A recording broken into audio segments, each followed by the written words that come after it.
인생의 진정한 저력이라는 제목으로 함께 말씀을 나누기를 원합니다. 튀르키예 남부와 시리아 서북부를 강타한 7.8의 지진으로 인해서 많은 사람들이 중동 땅에서 생존의 기로에 서 있습니다.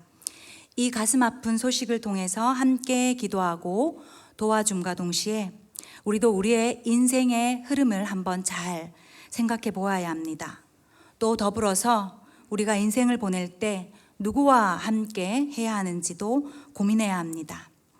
잠언 말씀에 지혜로운 자와 동행하면 지혜를 얻고 미련한 자와 동행하면 해를 얻는다라고 했습니다. 수많은 문제들이 우리를 누를 때 그 문제를 어떻게 푸느냐도 중요하지만 누구와 함께 풀어갈 것인가가 더 중요하다는 것입니다. 그렇게 오늘 말씀을 통해서 우리의 인생 문제를 어떻게 풀고 누구와 함께 풀어야 할지 그것에 대한 진중한 질문을 해보는 예배가 되기를 소망합니다. 인간은 죄된 본성으로 인해 자기가 보고 싶은 것, 듣고 싶은 것에만 끌립니다. 아담이 사단의 유혹에 넘어진 것도 달콤한 것을 뿌리치지 못했기 때문입니다. 즉, 우리의 죄성이 달콤한 것에 끌려서 듣고 싶은 것, 보고 싶은 것을 정답이라 여기며 산다는 것입니다. 듣기 힘들고 입에 쓴 것을 담아내고 삼키는 것은 쉽지 않습니다. 그러나 성경에서 가르치는 인생의 원리는 내 영혼을 살리는 것은 달콤한 것이 아니라 쓰디 쓴 것이라 합니다. 그래서 오늘은 두 왕의 인생을 살펴보면서 하나는 실수와 연약함이 많았지만 하나님의 주권을 인정하며 인생에 쓴 것과 결정적인 순간에 하나님을 찾아서 희극으로 마무리한 인생을 보려고 합니다. 또 한 인생은 모든 것을 자신이 주도하고 결정하려다가 비극적인 삶을 맞이하게 된 이 두 인생을 살펴보려 합니다. 인생이라는 것은요, 하나님의 절대 주권 아래 내 선택이 엮어지는 과정입니다. 결국 우리 인생도 수많은 선택을 해야 하는 가운데 있다는 것입니다. 그래서 어제의 선택이 오늘의 나를 만들고 오늘의 선택이 미래의 나를 만들다는 것을 기억하면서 오늘 이 두 왕의 인생을 통해 과연 우리 인생의 진정한 저력은 어디서부터 나오는지 점검하여 보는 오늘 밤 예배가 되기를 소망합니다. 오늘 본문을 포함해서요, 역대하 17장에서 20장은요 남유다 왕 여호사밧에 대한 내용입니다. 여호사밧은 히스기야, 요시야와 함께 유다 3대 선왕입니다. 히스기야 왕 다음으로 꽤 많은 분량으로 성경이 말하는 인물입니다. 근데 하나님께서 여호사밧 왕에 대해서 성경에서 분량을 이렇게 많이 주시고 이야기하신 이유가 있습니다. 이는 실패한 이스라엘 왕조 속에서도 하나님의 약속은 반드시 성취된다는 역대기 상하의 주제를 아주 잘 나타내는 인물이기 때문입니다. 여호사밧이라는 뜻은 여호와께서 다스린다라는 뜻인데요. 즉 그의 왕된 인생을 통해서 우상과 산당을 파괴하고 백성들에게 말씀도 가르치면서 하나님의 다스림을 완전히 깨닫게 하고 알게 하는 왕이라는 것입니다. 여호사밧은 하나님을 전심으로 섬기고 경외한 왕입니다. 그런데 시간이 지날수록 하나님에 대한 첫 마음, 초심을 잃습니다. 그 실례가 오늘 본문 첫 절에 나오는데요. 오늘 본문 첫 절 28절을 함께 읽어보겠습니다. 이스라엘 왕과 유다 왕 여호사밧이 길르앗 라못으로 올라가니라. 네, 자기 윗 선대 왕 때까지만 해도 원수처럼 싸웠던 관계였는데 오늘 본문을 보니까 남유다와 북이스라엘이 서로 함께하는 장면입니다. 북쪽 왕과 남쪽 왕이 함께 있는데 이는 두 왕이 사돈 관계가 되어 있습니다. 북이스라엘 왕인 아합의 딸 아달랴, 그리고 남유다의 왕인 여호사밧의 아들 여호람이 결혼을 합니다. 엄밀히 따져서 정략 결혼입니다. 사돈 관계가 된 이 두 나라가 힘을 합쳐서 주변 나라의 공격을 막자는 것이 그 이유입니다. 정략 결혼으로 인해서 맺은 동맹으로 주변 국가들의 침략을 대처한다는 점에서 언뜻 보면 정의로워 보이지만 하나님의 방법은 아니었습니다. 즉, 사람이 어떤 선택을 할 때 보면 그 선택에 따라서 그 사람의 믿음의 상태가 무엇인지를 알 수 있다는 겁니다. 그것이 믿음의 선택인지, 그리고 믿음의 진보를 위한 선택인지 아닌지를 볼 수가 있습니다. 그리고 또 선택을 통해서 그 사람이 분별력이 있는지 없는지도 알 수가 있습니다. 여호사밧은 하나님의 통치 아래 하나님을 경외한 사람으로서 왕 위에 오르자마자 거룩한 개혁을 실시합니다. 백성들을 하나님께 이끌었고 또 하나님께서 축복해 주셔서 군사적으로 경제적으로도 어마어마한 성장을 이룹니다. 그러나 두 가지 치명적인 선택으로 인생의 오점을 남깁니다. 여호와께서 다스린다는 이름을 가진 왕이지만 우상 숭배로 가득한 한 가정과 사돈을 맺어서 불신 가문과 섞여서 타협한 것이 그 한 가지 이유요. 또 한 가지는 하나님의 방법이 아닌 인간적인 방법으로 나라를 강국으로 만들려 한 것입니다. 시편 1장 1절을 우리 함께 보겠습니다. 복 있는 사람은 악인들의 꾀를 따르지 아니하며 죄인들의 길에 서지 아니하며 오만한 자들의 자리에 앉지 아니하고. 네, 잠언 24장 1절도 함께 보겠습니다. 너는 악인의 형통함을 부러워하지 말며 그와 함께 있으려고 하지도 말지어다. 성경은 죄인의 길에 서지 말라고 분명히 명시합니다. 악인들을 부러워하지 말고 그들과 친구가 될 생각도 하지 말라 하십니다. 데살로니가전서 5장 22절에는 악의 어떤 모양이라도 버리라 라고 되어 있습니다. 그렇다면 우리는 어떨까요? 악인의 형통을 부러워하고 그들과 함께하고 싶어 한 적은 없었을까요? 악의 어떤 모양이라도 버리라고 했는데 악의 모양을 따라서 하고 싶었던 적은 없을까요? 즉, 우리 인생에 끊임없이 선택해야 하는 과정에 있어서 하나님이 정말 기뻐하시는 선택, 그리고 그에 따르는 결정이 있는지를 한번 매 순간 물어봐야 합니다. 프랑스 실존주의 철학자이자 소설가인 장폴 사르트르는 이렇게 말합니다. 인생은 출생과 죽음 사이의 선택이다. 즉, B와 D 사이에 C가 있듯이 탄생과 죽음 사이에는 끝없는 선택이 있다는 것입니다. 아주 사소한 선택부터 아주 큰 인생의 중요한 선택에 이르기까지 인생은 선택, 행복도 신앙도 믿음도 선택의 연속입니다. 그렇게 하나님께 택함 받은 영광스러운 존재인 우리가 인생의 매 순간 속에서 하나님의 뜻에 합한 선택을 하기를 하나님께서는 원하신다는 것입니다. 그래야만 하나님의 방법으로 모든 것에서 해답을 얻을 수 있습니다. 에서는 눈앞의 이익을 위해서 식욕을 택하는 바람에 장자권을 잃어버립니다. 헤롯과 빌라도도 원수였지만 예수님을 대항하는 것은 함께 선택해서 명예욕에 그만 넘어갑니다. 다윗은 성적 욕구를 택하는 바람에 그만 무너집니다. 이처럼 사단은 우리의 죄된 본능과 욕구를 어떻게든 이용해서 악의 모양을 따르게 하고 악과 짝하도록 합니다. 세상과 적당히 섞여서 살도록 한다는 것입니다.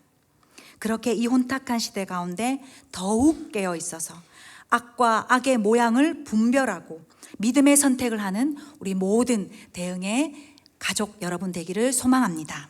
그럼 먼저 아합 왕을 살펴보겠습니다. 첫 번째 아합 왕입니다. 오늘 본문은 선지자 미가야가 이미 아합에게 길르앗 라못에서 전쟁하지 말라고 예언한 내용입니다. 그런데 아합은 들으려 하지 않았고 들었지만 흘렸습니다. 그랬기에 결국 여호사밧 왕을 꼬드겨서, 자기 사돈을 꼬드겨서 길르앗 라못에서 아람을 함께 치자고 한 것입니다. 아합은 자기 인생에 진짜 들어야 할 말에 귀 기울인 것이 아니라 듣고 싶은 말을 원했습니다. 진짜 리더, 참 목자의 말을 외면했습니다.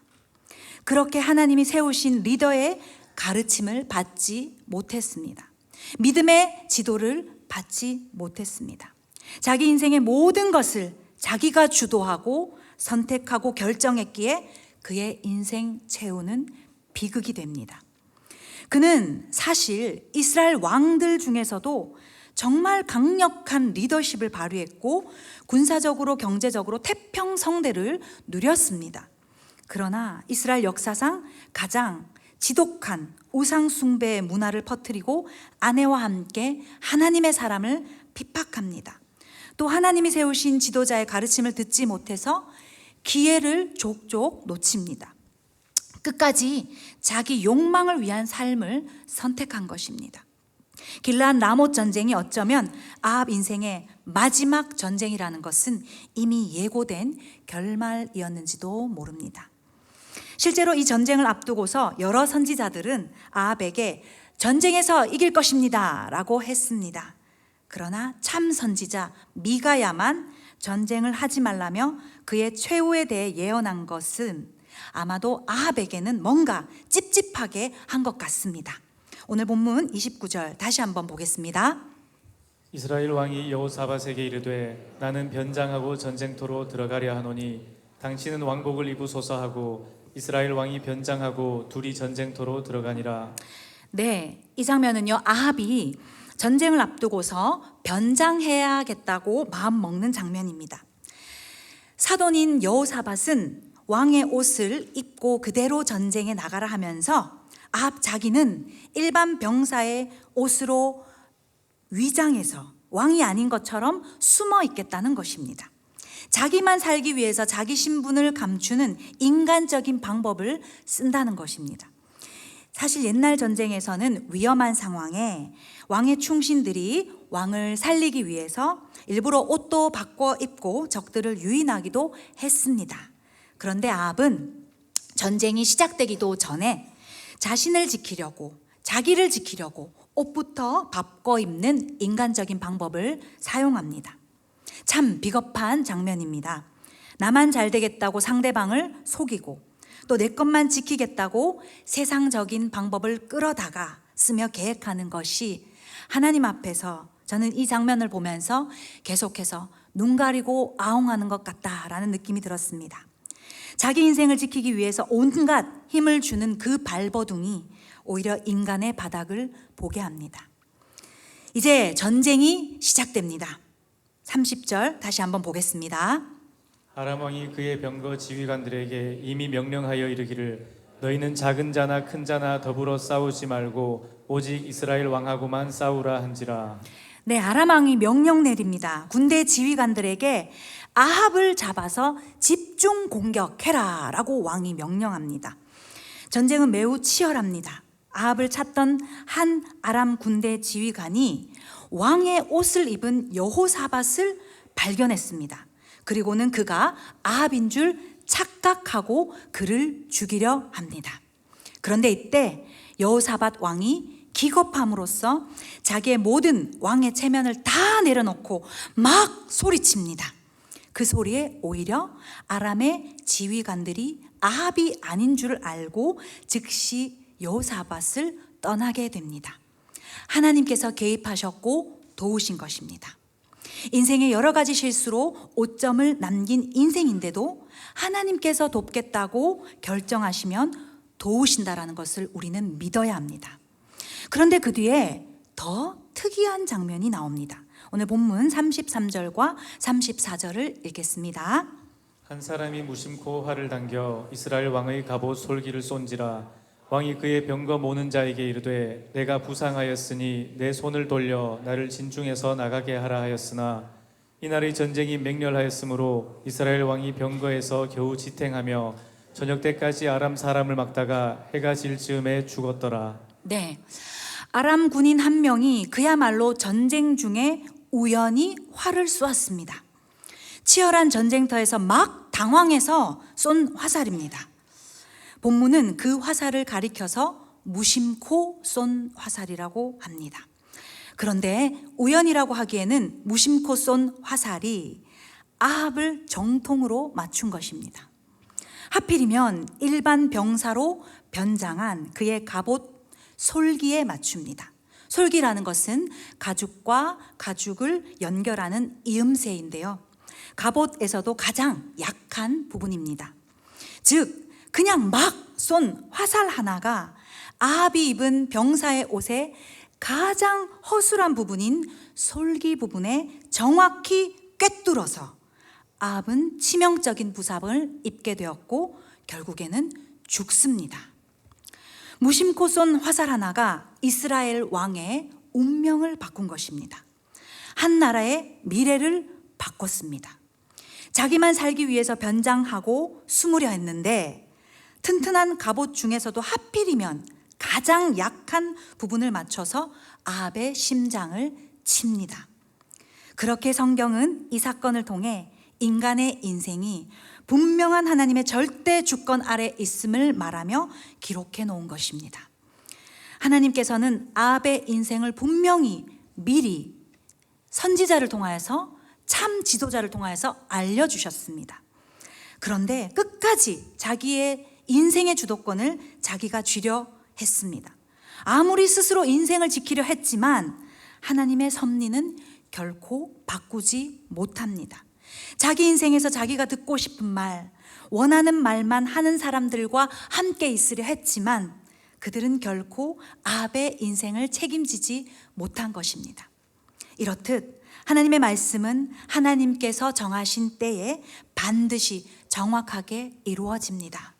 무심코 쏜 화살 한 개라도 하나님께는 사람의 운명을 바꿀 수 있는 도구가 된다는 것입니다. 아주 작고 보잘것없는 그 어떠한 것이라도 하나님께는 한 나라의 미래도 바꾸게 하실 수 있다는 것을 믿으시기 바랍니다.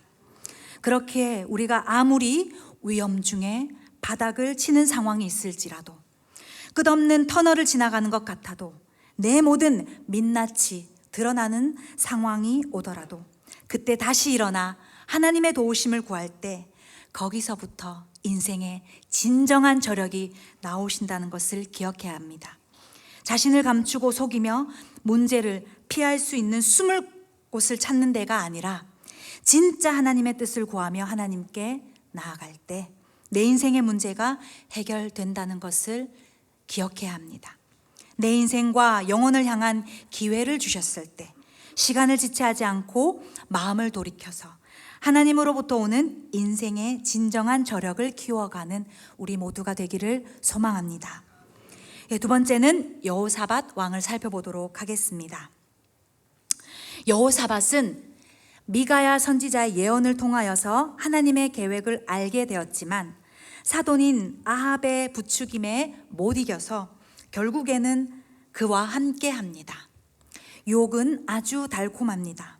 악의 모양은 참 매력적입니다. 그래서 하나님의 말씀에 근거한 철저한 분별력은 성도의 인생에 있어서 너무 중요합니다. 여호사밧은 남유다를 강하게 만들기 위해 북이스라엘과 함께하는 분별력 있는 선택을 했습니다. 믿음의 선택을 하지 못한 것입니다. 그럼에도 불구하고 하나님께서는 위험이 절정에 다다랐을 때 인생의 끝자락에서 하나님을 잊지 않고 그분께 살려달라 소리친 여호사밧을 도우십니다. 자신의 모든 것을 다 내려놓고 하나님께 소리 지르며 기도한 여호사밧을 불쌍히 여기십니다. 본문 31절입니다. 병거의 지휘관들이 여호사밧을 보고 이르되 이가 이스라엘 왕이라 하고 돌아서서 그와 싸우려 한즉 여호사밧이 소리를 지르매 여호와께서 그를 도우시며 하나님이 그들을 감동시키사 그를 떠나가게 하신지라. 네, 여호사밧이 지른 소리는 자기 인생 최대 위기에서 나온 기도 소리입니다. 하나님을 감동시켜 드린 소리입니다. 그의 절박함이 하나님의 긍휼을 입게 합니다. 하나님의 은혜를 얻었습니다. 진심이 담긴 그의 소리에 하나님께서는 신속하고 정확하게 개입하셔서 그의 인생을 구제시켜 주십니다. 그런데 그렇게 구사일생으로 살아남은 여호사밧인데도요, 선지자 예후가 기다리고 있습니다. 그동안의 상황을 통틀어서 여호사밧이 지은 죄에 대하여서 꾸중하고 엄중하게 질책합니다. 오늘 본문 19장 1절과 2절이 그 내용입니다. 읽어보겠습니다. 유다 왕 여호사밧이 평안히 예루살렘에 돌아와서 그의 궁으로 들어가니라. 하나니의 아들 선견자 예후가 나가서 여호사밧 왕을 맞아 이르되 왕이 약한 자를 돕고 여호와를 미워하는 자들을 사랑하는 것이 옳으니까 그러므로 여호와께로부터 진노하심이 왕에게 임하리이다. 네, 예후는 여호사밧에게 참 아픈 말을 한 장면입니다. 하나님이 이끌어 가시는 인생을 눈에 보이는 주인인 아합, 그리고 눈에 보이지 않는 하나님, 이 두 주인을 섬긴 것에 대하여서 그 죄에 대한 대가, 책임이 다를 것이라고 이야기합니다. 그의 이중적인 혼합신앙에 대하여서 예후가 거침없이 우리 아합에게 질타합니다. 여호와의 통치도 받고 싶고 세상 것도 함께하고 싶어하는 그 양다리 신앙을 엄격하게 훈계합니다. 그러나 그 훈계에 여호사밧은 그의 아버지 아사와 달리 전심으로 회개하며 정신 차리고 백성들까지도 하나님만 섬기도록 종교개혁을 일으킵니다. 하나님에 대한 마음을 다시 초심, 그 첫사랑, 그것을 온전히 회복한 것입니다. 오늘 본문은 아니지만 오늘 4절까지, 19장 3절에서 4절까지 한 번 더 읽어보도록 하겠습니다. 그러나 왕에게 선한 일도 있으니 이는 왕이 아세라 목상들을 이 땅에서 없애고 마음을 기울여 하나님을 찾음이니이다 하였더라. 여호사밧이 예루살렘에 살더니 다시 나가서 브엘세바에서부터 에브라임 산지까지 민간에 두루 다니며 그들을 그들의 조상들의 하나님 여호와께로 돌아오게 하고. 네, 비록 이중적인 신앙과 분별력 없는 무지한 선택으로 실수한 인생이지만 다시 하나님을 절박하게 찾은 여호사밧을 하나님께서는 붙잡아 주셨습니다. 긍휼을 베푸시며 신실하게 그의 인생을 지켜주셨습니다. 세상과 두 발을 걸치려 한 적도 있지만 여호사밧은 하나님 앞에서 이중적인 삶을 청산하기로 합니다. 더 이상 자신의 죄된 인생 뒤에 숨지 않습니다. 삶의 끝자락에서 오늘이라는 인생에 집착하지 않고 내일을 향해 과거를 회개함으로 청산합니다. 인생의 끝자락에서 다른 것을 붙들지 않고 하나님만 붙듭니다. 이것이 우리가 붙들어야 할 인생의 진정한 힘입니다. 누구든지 주의 이름을 소리쳐서 부르는 자는 하나님의 은총과 하나님의 긍휼을 받게 될 줄 믿습니다. 오늘 이 두 왕의 이야기는 언뜻 보면 서로 공동 책임을 져야 하는 상황 같습니다. 그런데 결론적으로는 한 사람은 죽었고 한 사람은 살았습니다. 우리도 살다 보면 우리 앞에 우리가 생각지 못한 고비가 올 수 있습니다. 그러나 그때 어떻게 반응할지는 우리의 몫입니다. 믿음의 선택은 믿음의 행동을 낳습니다. 악의 어떤 모양이 우리를 유혹할 때 과감하게 노라고 할 수 있는 우리, 끊을 것은 확실히 끊어서 하나님께서 기억하시고 살려주시는 그 은혜를 입는 우리가 되기를 소망합니다. 아무리 갑옷으로 무장하고 다른 것으로 내 인생을 꽁꽁 숨겨도 우리 인생은 튼튼한 갑옷이 아니라 갑옷의 가장 약한 부분, 한 조각에 불과한 갑옷 솔기와 같은 것이 인생입니다. 아무리 많은 돈이 있어도, 아무리 튼튼한 육체가 있어도, 무언가 나를 지켜줄 것 같은 것이 있어도 결국 내 삶을 돌아보면 후회가 남는 연약한 인생입니다. 실수한 흔적이 있습니다. 즉, 한 번 떨어지면 다시는 올라가지 못하는 모래시계와 같은 것이 인생일 수 있습니다. 그럼에도 이 인생을 시작하게 하신 하나님의 기쁘신 뜻을 물어보며 그분의 선하심을 구한다면 우리 인생을 통한 하나님의 계획을 반드시 발견하게 될 줄 믿습니다. 이제 정리하겠습니다. 우리는 우리 앞에 놓여진 녹록지 않는 삶을 실전으로 맞서야 하고 살아내야 합니다. 인생이 어떻게 펼쳐질지 우리 아무도 모르죠. 아픔을 당할 수도 있고 문제를 맞이할 수 있습니다. 그러나 그 순간에 내 인생을 내가 풀어가기 위해서 단단한 갑옷으로 무장하는 것이 아니라 하나님의 절대 주권 아래 오직 주님의 은혜를 구하며 믿음의 선택으로 엮어갈 때 하나님께서는 거부할 수 없는 은혜로 이끌어 주시리라 믿습니다. 우리의 인생의 운명과 장래는 그리스도께서 결정해 주시고 책임져 주십니다. 죄 가운데 마땅히 죽어야 할 나, 실수와 미련한 선택으로 살았던 우리, 속고 속이며 포장하며 살았던 시간, 분별력 없이 흔들리며 숨기고 감추었던 삶이 있었다 할지라도 이러한 솔기 같은 연약함에 집착하지 않고 내일을 향해 하루하루 겸손하게 나아갈 때, 하나님 앞에 진실되게 엎드릴 때 인생의 진정한 저력이 하나님께로부터 나올 수 있음을 확신합니다. 오늘 말씀을 통해서 우리의 운명을 바꾸어 우리의 인생을 책임져 주시는 예수만 바라보며 예수로 살아갑시다. 주님의 십자가와 부활 신앙만 붙들고 소리치며 일어나고자 하는 인생에게 하나님께서는 당신의 무조건적인 은혜를 부어주시며 일으켜 주실 줄 믿습니다. 우리의 인생과 가정의 미래, 자녀와 가문, 후손까지, 또 우리나라와 세계의 역사의 방향, 미래까지도 바꾸실 분은 오직 예수 그리스도 한 분밖에 없습니다. 그렇게 우리 모두가 우리 인생의 진정한 저력 되신 주님만 의지하며 믿음의 꽃을 다 펼쳐나가는 우리 믿음의 성도님들 되시기를 간절히 소망합니다.